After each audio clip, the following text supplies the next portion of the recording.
Salve Maria, caríssimos irmãos, caríssimos amigos, é com muita alegria que estamos uma vez mais reunidos para podermos meditar no Evangelho Dominical neste que é o 5º domingo da Quaresma.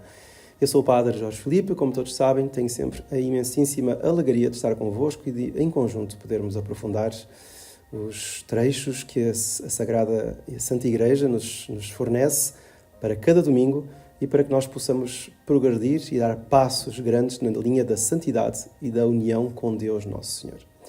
Hoje, então, estamos no 5º domingo da Quaresma e já estamos mais ou menos a vislumbrar o pórtico da Semana Santa, que será no próximo fim de semana, o Domingo de Ramos. E então, o Evangelho deste 5º domingo da Quaresma já nos dá algumas pinceladas, vamos dizer assim, sobre a paixão de Nosso Senhor e sinais de que a paixão está próxima. Então, nós estamos no 12º capítulo do Evangelista São João. O Evangelho é muito rico, não dará para aprofundarmos ou seguirmos uma linha, digamos, de pensamento, mas vamos tentar tirar aqui algumas características e, sobretudo, algum proveito, ou bastante proveito, para a nossa Quaresma. Então o Evangelho de hoje começa com o seguinte: alguns gregos, diz o texto, tinham vindo a Jerusalém para adorar nos dias de festa e foram ter com Filipe de Betsaida da Galileia e fizeram-lhe este pedido: Senhor, nós queríamos ver Jesus. Bom, então o apóstolo Filipe vai ter com André, o apóstolo André, e os dois vão ter com Nosso Senhor e dizem que havia pagãos, havia gregos que queriam conhecer Nosso Senhor. Bom, quem eram estes gregos? Estes gregos eram pessoas, de facto, não judias, pessoas que viviam, talvez não na Grécia mesmo, viviam ali na Turquia, naquelas regiões na Síria, ao norte da Terra Santa, e eram prosélitos, ou seja, pagãos, mas que estavam em fase de conversão. E por isso mesmo, sabendo que havia a festa dos judeus, eles também queriam adorar o Deus que eles já consideravam o Deus verdadeiro. Então eram pagãos que estavam a abrir-se para a religião verdadeira. E, ao mesmo tempo, estavam a abrir-se para Nosso Senhor. Ou seja, sabendo que as profecias, todos os dados que tinham sido fornecidos pelos profetas na Antiguidade, etc., estavam-se a concretizar naqueles tempos. Então eles vêm a Jerusalém para adorar o verdadeiro Deus e, ao mesmo tempo, querem conhecer Nosso Senhor, que é a concretização de todas as profecias do Antigo Testamento. E quando Nosso Senhor ouve dizer que estes pagãos, estes não-judeus, querem conhecê-lo, Nosso Senhor vai dizer: chegou a hora em que o Filho do Homem vai ser glorificado. Então é interessante esta frase. Claro, Nosso Senhor sabia perfeitamente que viria um momento em que os pagãos também iriam abrir-se para a verdadeira fé. E quando isso se desse na vida pública de Nosso Senhor, seria um sinal de que a sua paixão estaria próxima. E é o que Nosso Senhor diz aqui. Chegou a hora em que o Filho do Homem vai ser glorificado. Ou seja, a partir do momento em que os pagãos, ou seja, aqueles que não são judeus, não vivem das tradições judaicas, não vivem da Torá, não têm, digamos, não conhecem o Pentateuco, todos os livros de Moisés, etc. A partir do momento em que essa gente se abre para a verdadeira religião e vem atrás do Messias, isto é sinal de que a redenção está próxima. E por isso Nosso Senhor começa a dar uma série de frases misteriosas, quer dizer, misteriosas para aqueles que as ouviram naquele tempo, mas que têm muito significado para nós, que já sabemos tudo o que se passou. Nosso Senhor irá dizer: se o grão de trigo lançado à terra não morrer, fica só, mas se morrer, dará muito fruto. Então, Nosso Senhor falava da sua paixão. A sua paixão estava próxima e era necessário que ele morresse, fosse colocado no sepulcro, para que assim pudesse a Igreja dar o fruto, fundar a Santa Igreja, fundar os sacramentos, enfim, criar esta sociedade espiritual chamada Igreja Católica, à qual todos nós pertencemos. Mas Nosso Senhor vai dar uma série de pontos que são importantes, que evidentemente foram praticados por ele em grau máximo, mas são importantíssimos também para a nossa vida e por isso são colocados neste 5º domingo da Quaresma.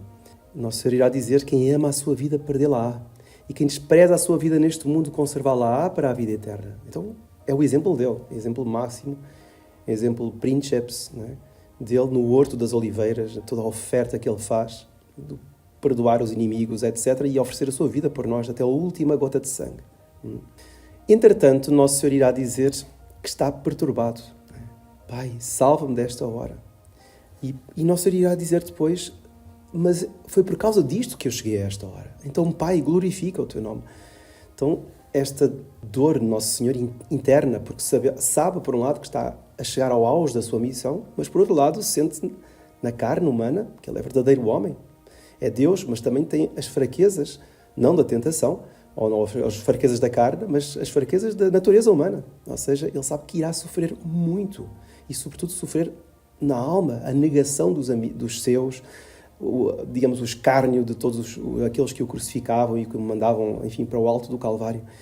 Tudo isso, essa dor, é terrível. Entretanto, ele sabe que foi para isso que ele veio ao mundo. Então ele vai utilizar-se muito do termo esta hora. Salva-me desta hora. Cheguei a esta hora.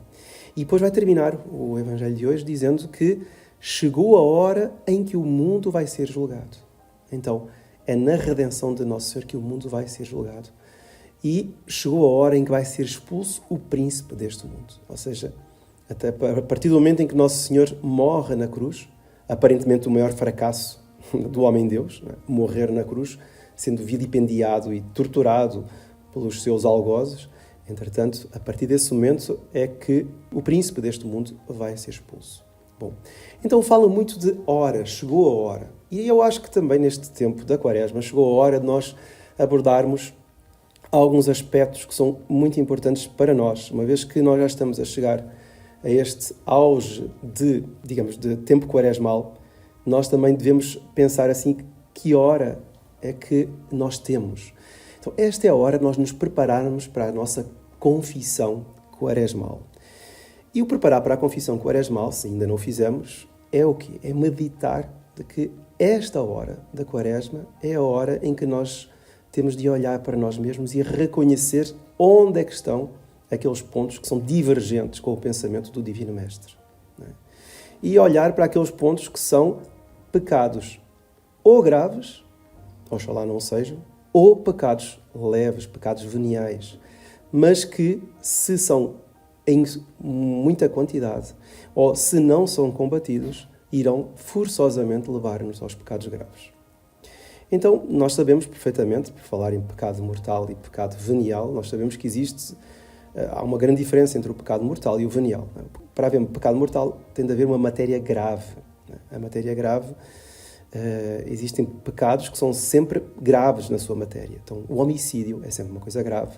A blasfémia, praguejar contra Deus, é sempre uma coisa grave. As faltas contra a virtude da pureza, faltas contra a castidade, quando praticadas com plena advertência e pleno consentimento, são sempre matéria grave. E depois, então, são as características. A matéria tem de ser grave e depois tem de haver essa advertência clara. A pessoa tem de ter noção do que está a fazer e tem de consentir. Tem noção, ou seja, uma ideia clara do que está à sua frente, digamos, do acontecimento que se está a dar, externo ou interno, pode ser uma tentação interna, e consente à tentação. Então, a partir do momento em que a matéria é grave, há o pecado grave. Não é? Então, há pecados que são sempre graves, mas há outros pecados que nem sempre são graves. Porquê? Porque às vezes a matéria não chega para tal. Por exemplo, roubar pequenas coisas, ou mentiras leves, etc. Enfim. Então, estas são as situações onde há pecado grave ou pecado leve. Por exemplo, uma outra coisa que às vezes enquanto sacerdote e enquanto arautos, nós vemos muito isso. As pessoas, às vezes, vão ler certos livros, certas revistas, e não se dão conta do seguinte, que dentro dessas revistas ou desses livros há aspectos e há elementos que são tentações contra a nossa fé, porque vão colocar uma série de dúvidas na nossa cabeça, uma série de ideias erróneas ou más na nossa cabeça e que vão nos fazer, digamos, cambalear na nossa fé. Isso pode ser que a pessoa esteja inadvertida e nem se dê conta que o livro ou que a revista ou que aquilo é mau, mas isso, se a pessoa sabe que aquele livro é mau, que aquele livro tem elementos maus, a pessoa não deve ler aquele livro. A pessoa deve recusar aquele livro. Porquê? Porque se eu tenho a minha fé, uma fé forte, e estou a ler aquilo, por exemplo, por uma intenção superior, um estudo que eu preciso fazer, ou uma compreensão melhor do erro, etc., do lado de lá, isso é uma coisa. Outra coisa, por curiosidade vou ler este livro, e ofereceram-me, é uma pessoa tão boa que me ofereceu. E se eu não tenho cuidado, de repente a minha fé vai começar a ficar magra. Porquê? Porque eu vou começar a colocar dúvidas. Porque eu li livros maus, vi uma revista má a colocar uma série de pontos. Por exemplo, neste tempo de Quaresma e de Páscoa, assim como no Natal, sempre surgem revistas, aquelas revistas que encontras em qualquer quiosque, sempre revistas a falar sobre a paixão e a levantar uma série de perguntas e sobretudo, a levantar muitas hipóteses, no fundo, para tirar a ideia daquela que é a única verdadeira, não é? Porque é aquela que está revelada por Deus. E então a pessoa lê aquilo e será que foi que Nosso Senhor morreu mesmo? Será que Nossa Senhora era mesmo virgem? Será que Jesus nasceu mesmo em Belém? Será que Cristo ressuscitou mesmo? Porque houve um arqueólogo que diz que encontrou uns ossos. Então, coisas assim estapafúrdias, mas que a pessoa deve retirar. Se a pessoa não tem força, se a pessoa acha que vai ficar a criar uma série de minhocas na cabeça, não lê. É melhor não ler. Então, essas situações revelam muito o quê? Revelam aquilo que nós, neste tempo da Quaresma, convém meditarmos, que é não só o pecado mortal, não só o pecado venial, mas dentro do pecado venial é um aspecto chamado retidão. O que é a retidão? É um modo de ser, um modo de abordar os acontecimentos, pelo qual, vendo que esses acontecimentos, essas situações, me podem afetar a alma, então eu tenho o dever de me afastar dessas situações. Se eu não me afasto dessas situações e procuro enfrentar as situações, ainda que não tenha forças, eu estou a ser pouco reto comigo mesmo e estou a entrar num processo que me pode fazer mais tarde cair num pecado mortal. Então, hoje iríamos falar um pouquinho sobre esta questão, não só dos pecados veniais, mas desta falta de retidão. A falta de retidão vai minando, mais ou menos como um queijo suíço, vai minando a virtude do amor a Deus, vai depois fazendo perder a inocência, destruindo lentamente, a fogo lento, a inocência e fazendo com que a pessoa depois deforme a sua alma. Um exemplo clássico disso é o que aconteceu com o rei David. O rei David era o ungido do Senhor. Foi escolhido por Deus para rei de Israel. Mas enquanto Saul era rei, ele olhava para Saul com uma admiração e ele dizia, não, Saul é que é o ungido do Senhor. Teve a oportunidade de o matar e não fez. Ou seja, teve a oportunidade de falar mal dele, de fazer-lhe mal, nunca fez. Porque era uma alma inocente. Entretanto, Saul pecou, etc. E o David tornou-se o rei. Em determinado momento, ele começou a decair e numa tarde viu uma mulher bonita, como nós sabemos, e quer saber quem ela é, por curiosidade, e peca com essa mulher. A mulher, entretanto, fica grávida e vai dar à luz. Só que o marido dela estava na guerra, Urias. Era um grande guerreiro que estava a lutar por David na guerra. Então, o rei manda chamar Urias e manda unir-se à esposa para tentar disfarçar aquela gravidez. Só que o rei estava no meio da guerra. E no meio da guerra ele não iria juntar-se à sua esposa. Então o rei ficou assim um pouco... Este homem é mesmo honesto. Então fazemos o seguinte, vamos mandá-lo para a guerra mesmo, para o auge da batalha, para que ele seja morto. E assim ela fica viúva. Então manda matar esse grande general, esse grande guerreiro, para ficar com a esposa dele.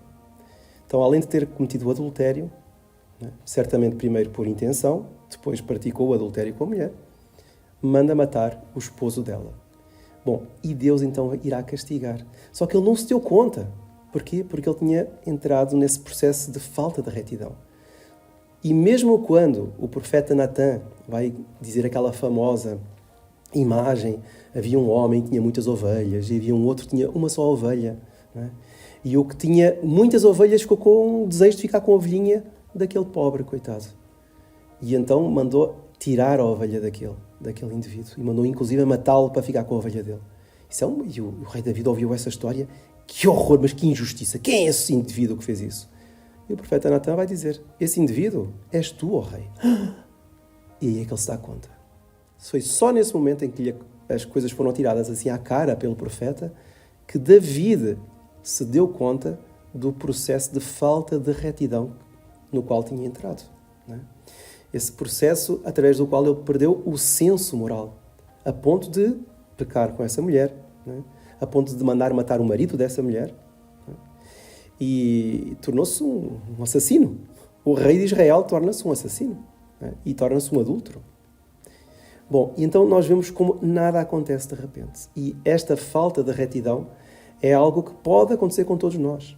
Quando nós deixamos de ir à missa, por exemplo, quando nós começamos a habituar a dizer palavrões, quando nós habituamos a dizer mal dos outros, por inveja, a falar mal pelas costas, isto não é algo que acontece de repente. Isto foram faltas de retidão sucessivas, não é? Ao longo de meses, ao longo de anos, coisas pequeninas no início. Eu falava mal do outro ou da outra, mas eram coisas mínimas. Mas depois comecei a dizer coisas que eram mentira. Comecei a caluniar os outros. Porquê? Porque eu fui perdendo o senso moral. Assim como um homem ou uma mulher, né, está casado ou está casada e começa a olhar para outros homens e para outras mulheres, né, com más intenções. E um dia vem e comete o pecado de adultério. Né? E ainda que não venha a cometer o pecado de adultério, habituou-se a viver nesse mundo de pecado internamente, através dessa falta de honestidade para com Deus e para com o esposo ou com a esposa. Porquê? Perde o senso moral. Então nós vemos que existe o pecado mortal, existe o pecado venial e depois existe aquilo que pode levar ao pecado venial e, por consequência, ao pecado mortal. E que é precisamente esta falta de retidão. Então vamos pedir a Deus Nosso Senhor para que nesta quaresma, neste final de quaresma, né, sejamos muito honestos connosco mesmo. Vejamos dentro de nós quais são os pontos, quais são os momentos, quais são as circunstâncias, quais são as pessoas que nos fazem ter falta de retidão para com Deus. Não é? E ter a certeza, porque alguém pode pensar assim, mas eu estou numa situação, seu padre, eu já passei por vales e montes nessa falta de retidão. Eu nem sei o que é que hei de fazer da minha vida, eu vou... Não se preocupe. Siga o caminho do rei David. David fez penitência, inclusive escreveu os salmos penitenciais. O que aconteceu foi que Deus perdoou tudo. E a aliança de Deus para com o rei David nunca foi quebrada. É dele que irá nascer o Messias. Então vamos pedir a Nossa Senhora que nos dê esta graça de ter esta grande retidão, de nunca perder o senso moral, ou se perdermos o senso moral, recuperar, sendo honestos connosco mesmo, honestos para com Deus e fazendo nesta quaresma uma boníssima confissão, pondo tudo nas mãos de Deus, toda a nossa confiança nas mãos de Nossa Senhora. Que a bênção de Deus Todo-Poderoso, Pai, Filho e Espírito Santo, desça sobre vós e permaneça para sempre. Amém. Louvado seja Nosso Senhor Jesus Cristo.